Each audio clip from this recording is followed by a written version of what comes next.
Perkenalkan, nama saya Tanpa Serkudi Pranoto dengan NIC CP243 dari Universitas Udayana Program Studi Informatika.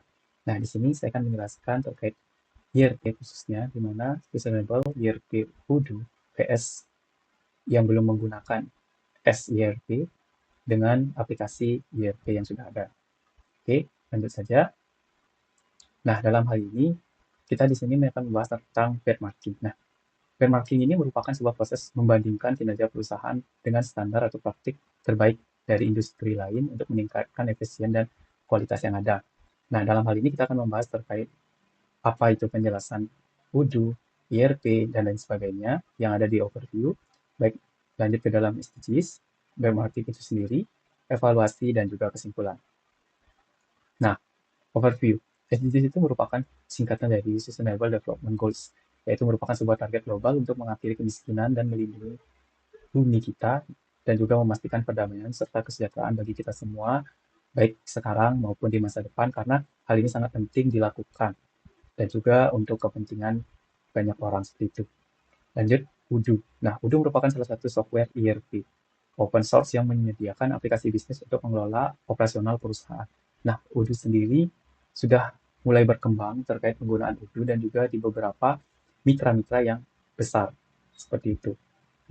ERP merupakan Enterprise Resource Planning yang merupakan akronim dari 3 elemen, yaitu yang pertama Enterprise atau perusahaan atau organisasi, Resource yaitu merupakan sumber daya, dan Planning merupakan perencanaan. Nah, ERP ini sendiri merupakan salah satu bagian di dalam suatu industri yang sangat penting peranannya untuk perkembangan bisnis ataupun industri itu sendiri. Nah, oleh karena itu, adanya sebuah Udu ERP, di mana Udu ERP ini merupakan perangkat lunak manajemen, yaitu serba in one, yang menyediakan berbagai aplikasi bisnis membentuk karakter ataupun membuat sebuah paket lengkap untuk memanajemen perusahaan, di mana hal ini dikemas dalam satu aplikasi ataupun satu tools yang ada di dalam platform kita seperti itu. Nah, dalam hal ini kita masukkan ke dalam indikator Sustainable Development Goals atau SDGs. Dalam hal ini saya memfokuskan di SDGs ke-9, yaitu tentang inovasi infrastruktur.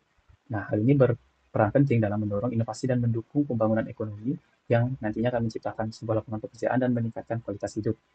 Hal ini juga berkaitan tentang teknologi ERP itu sendiri yang memainkan peran penting dalam meningkatkan efisien operasional dalam pengembangan perusahaan ataupun bisnis yang ada di dunia seperti itu. Nah, web marketing itu sendiri, kita lihat penggunaan sustainable gateway, perusahaan tanpa pengguna SERP, dan juga aplikasi ERP lainnya seperti SAP, Microsoft Dynamics, ERP, Oracle ERP, dan juga adanya kriteria evaluasi dari benchmarking itu sendiri. Nah, masuk ke dalam penggunaan sustainable, ada beberapa keunggulan, yaitu yang pertama, efisien energi, inovasi berkelanjutan, integrasi global, cloud-based, dan open source.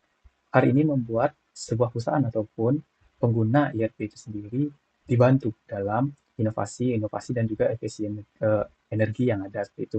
Namun, hal itu juga tidak menutup terkait kelemahan yang ada, di mana hal ini juga memerlukan penyesuaian yang lebih lanjut untuk pengimplementasian berkelanjutan dan juga biaya implementasi yang cukup tinggi seperti itu.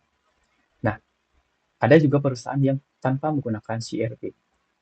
Nah, ada juga keunggulan dari tanpa menggunakan CRP itu sendiri. Yang pertama, biayanya pasti sangat rendah dan juga sistemnya itu lebih fleksibel, di mana kita tidak terikat apapun dalam penggunaan ataupun dalam perancangan sebuah bisnis ataupun perusahaan kita.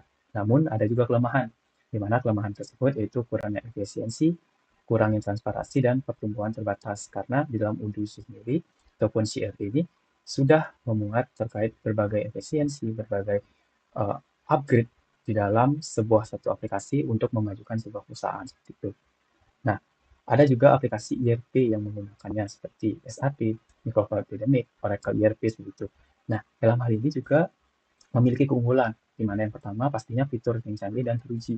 Selanjutnya, analitik yang mendalam dan keamanan dan kepatuhan, di mana hal ini mencakup daripada penggunaan ataupun daripada kelebihan penggunaan ERP itu sendiri.